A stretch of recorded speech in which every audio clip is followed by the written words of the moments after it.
আসসালামু আলাইকুম দর্শক। অনেকেই বলেন যে শীতকালে গরু কিনবো না, শীতের পরে কিনবো। শীতকালে গরু একেবারে ল্যাংড়া হয়ে যায়, কাবু হয়ে যায়। তো শীতকালে আসলে গরু পালার টেকনিক যেটা, আপনি সারাদিন সকালবেলা যেই রোদ ওঠে, আপনি সেই সময় গরু কিন্তু একেবারে বাইরে বের করবেন, কোনো গাছের সাথে বেঁধে রাখবেন যেই জায়গায় রোদ পড়ে। তাহলে দেখবেন আপনি সারা বছরে একেবারে কোনো রোদে কোনো সমস্যা করবে না। আমি কিন্তু এই গরু ঘরে সকালবেলায় যে সময় রোদ শুরু হয় সেই সময় কিন্তু একেবারে বাইরে নামাই। তো এই দেখেন গরুর কোনো একেবারে কোনো গায়ে কিন্তু কাবু নাই। গরু ছোট হলেও সমস্যা নাই। গরুর গা কিন্তু একেবারেই চকচকা দেখেন। কোনো সমস্যা নাই। আর আমি কিন্তু শীতের সময় গরু পালি। কোনো সমস্যা হয় না আমার ইনশাআল্লাহ। তো এই খাবার-দাবারও কিন্তু বাইরে বইয়ে দিতে আসি।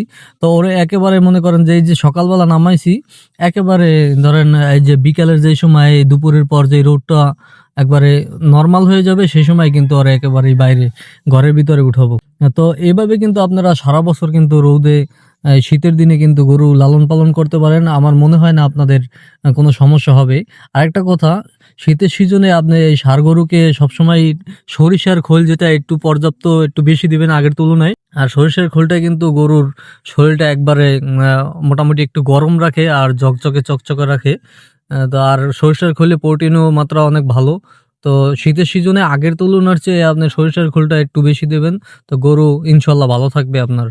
আর এখন বর্তমান বাজার কিন্তু একটু কম। আপনি যত সামনের দিকে যেয়ে গরু কিনবেন তত কিন্তু আরো বেশি দাম দিয়ে আপনার কিনতে হবে। নরমালি ৫,০০০ টাকা কম কিনতে পারবেন এখন গরুর যেই বাজার। যত সামনে আগাবেন অতই কিন্তু আপনার বেশি দাম দিয়ে কিনতে হবে। তো আমি কিন্তু একটু আগেই কিনছি, আল্লাহ ভরসা আলহামদুলিল্লাহ। তো আমার গরু কিন্তু মাশাআল্লাহ ভালোই আছে।